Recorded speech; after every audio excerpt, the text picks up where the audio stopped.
અને આ તરફ ગુજરાત પણ પાકિસ્તાનને અડીને આવેલું રાજ્ય છે. દરિયા કિનારો 1600 કિલોમીટરનો છે અને એના જ માટે ગુજરાતના તમામ વિસ્તારોમાં અત્યારે સુરક્ષા સઘન છે. સુરતના દરિયાઈ પટ્ટીના વિસ્તારમાં પણ જબરદસ્ત સુરક્ષાના જે વ્યવસ્થા છે એને સઘન કરી દેવામાં આવી છે. પોલીસ કમિશનરે સુરક્ષા વ્યવસ્થાની ચકાસણી કરી છે અને આ બધાની વચ્ચે સુરતનો દરિયા કિનારો એ બ્લેક કમાન્ડો અને મરીન કમાન્ડોએ એની આખી જવાબદારી લીધી છે. મરીન કમાન્ડો અને બ્લેક કમાન્ડો દરિયાઈ સુરક્ષા માટે ખડે પગે રહેશે, ચોકન્ના રહેશે, સાવધાન રહેશે અને હજીરામાં ગુપ્ત 6 દરિયાઈ કિનારે સિક્યુરિટીમાં વધારો કરવામાં આવ્યો છે. આ પ્રકારની વિગતો અત્યારે સુરતથી સામે આવી રહી છે.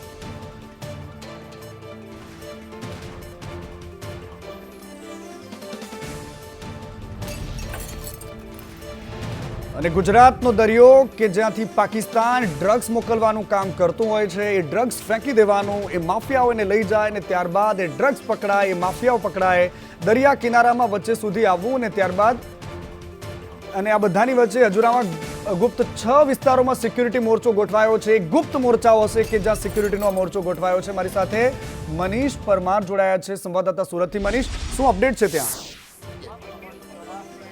જી મનીષ. જી બિલકુલ, વાત કરીએ તો સુરતની દરિયાઈ સુરક્ષા વધારી દેવામાં આવી છે. ખાસ કરીને વાત કરીએ તો સુરતનો જે સુવાલી બીચ છે ત્યાં આગળ બ્લેક કમાન્ડો અને આર્મીને તૈનાત કરી દેવામાં આવી છે. અત્યારે જોઈ શકાય છે કે મોટા પ્રમાણમાં બ્લેક કમાન્ડો છે તે ખડકી દેવામાં આવ્યા છે અને અત્યારે આ રીતના જો આતંકી હુમલો કે કોઈ પણ રીતની જે દુર્ઘટના બને તો તરત જ તેમને પહોંચી વળવા માટે આ જે કહેવાય કે કમાન્ડો ખડકી દેવામાં આવે છે. ડીસીપી રાજેશ પરમાર સાહેબ છે, તેમની સાથે વાત કરી. સાહેબ, અત્યારે કઈ રીતના સુરક્ષાનો ચાપતો બંદોબસ્ત ગોઠવી દેવામાં આવ્યો છે?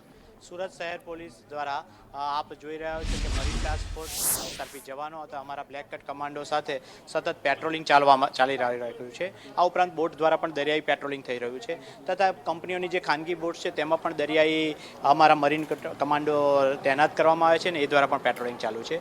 આ ઉપરાંત ટ્રાફિકના નાકા પોઈન્ટ ચેક કરવામાં આવી રહ્યા છે.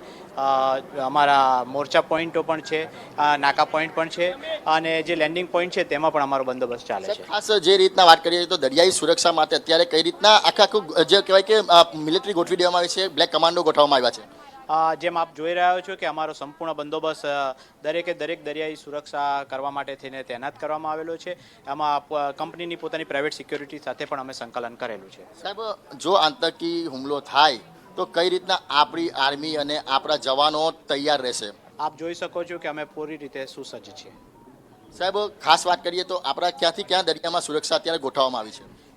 અમુક ઓફિશિયલ સિક્રેટ્સ હોય એટલે હું તમને ડિટેલ્સ નહીં આપું, પણ દરેક જે વ્યૂહાત્મક જગ્યાઓ છે ત્યાં દરેક જગ્યાએ અમારા મોરચા અને અમારી પોલીસ તૈનાત છે. સાહેબ, લોકોને શું અપીલ કરશો? લોકોને અમે અપીલ થઈશું કોઈ પ્રકારે પેનિક ના થાય, સમાચાર જ કોઈ અફવાઓ પર ધ્યાન ના આપે. સરકાર અને તંત્ર એકદમ સુસજ્જ છે.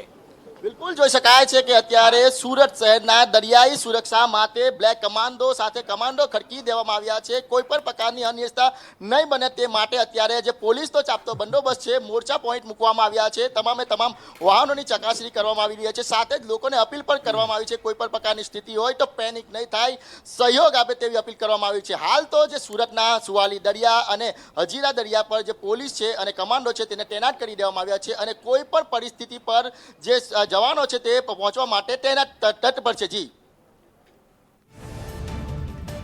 અને સંદેશ ન્યૂઝ પણ એક અપીલ કરે છે કે જો સેનાના વાહનોને તમે ગતિવિધિ કરતા જુઓ છો તો તમે પોતાના રીલ્સના ચક્કરમાં, તમે તમારા વ્યૂઝના ચક્કરમાં વિડીયો સોશિયલ મીડિયા પર ન મૂકો. આ સેનાની ગુપ્ત ગતિવિધિઓ હોય છે કે જે નાગરિકોને પણ અપીલ કરવામાં આવે છે કે આ પ્રકારની કોઈ પણ ગતિવિધિ હોય તો એના વિડીયો શેર ન કરવા, કારણ કે આ દેશની સુરક્ષા સાથે જોડાયેલો મુદ્દો છે. દેશ અત્યારે સંવેદનશીલ પરિસ્થિતિમાં છે અને આ બધાની વચ્ચે નાગરિકોને આ વાતની અપીલ કરવામાં આવે છે. સંદેશ ન્યૂઝ અપીલ કરે છે. આ સુરતનો દરિયો છે કે જ્યાં બ્લેક કમાન્ડોએ મોરચો સંભાળ્યો છે. દેશમાં તણાવની સ્થિતિ છે ત્યારે સુરત પોલીસ પર એક્શન મોડમાં છે. જો આતંકી દરિયાઈ વિસ્તારમાં આવે તો સુરત પોલીસ છે તે ક્વિક એક્શન રહેશે અને આતંકીનો ખાત્મો કરશે. ત્યારે ડીસીપી સાહેબ આપણી સાથે છે, તેમની સાથે વાત કર્યું. સાહેબ, કઈ રીતના આખો પ્લાન? જેમ આપ જોઈ રહ્યા છો કે સુરત શહેર સૌથી આર્થિક પાટનગરી છે દેશની, ત્યારે અને અત્યારે હજીરા ઇન્ડસ્ટ્રીયલ વિસ્તારમાં ઇન્ડસ્ટ્રીઓ આવેલી છે, ત્યારે અમે અમારી દરિયાઈ બોટો દ્વારા સતત પેટ્રોલિંગ કરી રહ્યા છે. ખાનગી કંપનીની બોટોમાં પણ અમારા મરીન કમાન્ડો રહીને પેટ્રોલિંગ કરી રહ્યા છે. આ ઉપરાંત જે મેઇન રસ્તા છે ત્યાં અમારું ટ્રાફિક ચેકિંગ, ટ્રાફિક નાકાબંધી ચાલી છે, મોરચા પોઈન્ટ અમે રાખેલા છે. આમ અમે 24/7 સતત પેટ્રોલિંગ અને સજાગ છીએ. સાહેબ, કઈ ટુકડીઓને ખાસ એક્શન મોડ પર રાખી છે અત્યારે અમે આ ઉપરાંત અમારા ફિશરમેન વોચ ગ્રુપની પણ મિટિંગ લીધી છે, તેને પણ અમે એક્ટિવેટ રાખ્યા છે. એટલે દરિયાની અંદરની કોઈ પણ એક્ટિવિટી હોય તો પણ અમને ધ્યાનમાં આવે. દરેક કંપનીઓની પ્રાઇવેટ સિક્યોરિટી છે તેની સાથે પણ અમે સંકલન કરેલું છે કે કંઈ પણ શંકાસ્પદ હોય તો તરત અમારા ધ્યાન ઉપર દોરે. સાહેબ, ગુજરાતનો સૌથી મોટો દરિયો છે અને આ સુરતનો દરિયો છે, તો ખાસ કરીને વાત કરીએ તો આ દરિયાઈ સુરક્ષા કેવી રીતના? દરિયાઈ સુરક્ષા આપ સમજી શકો છો કે સંવેદનશીલ માહિતી છે એટલે વધારે નહીં કહું, પરંતુ અમારા હરેક જગ્યાએ મોરચા પોઈન્ટ છે. આ સિવાય એક લેન્ડિંગ પોઈન્ટ હોય છે જ્યાં નિર્જન જગ્યા, ત્યાં પણ અમે પોઈન્ટ લગાવ્યા છે અને ત્યાં અધિકારી કક્ષાના પીઆઈ, એસીપી, ડીસીપી કક્ષાના અધિકારીઓ સુધીના પેટ્રોલિંગ અમે કરી રહ્યા છીએ. જી બિલકુલ. તો જે રીતના દેશમાં તણાવભરી સ્થિતિ છે, આતંકવાદી હુમલાને લઈને જે અત્યારે સુરત પોલીસ અને સુરક્ષા બંદોબસ્ત છે, જે બ્લેક કમાન્ડો છે તે અત્યારે ખડકી દેવામાં આવ્યા છે.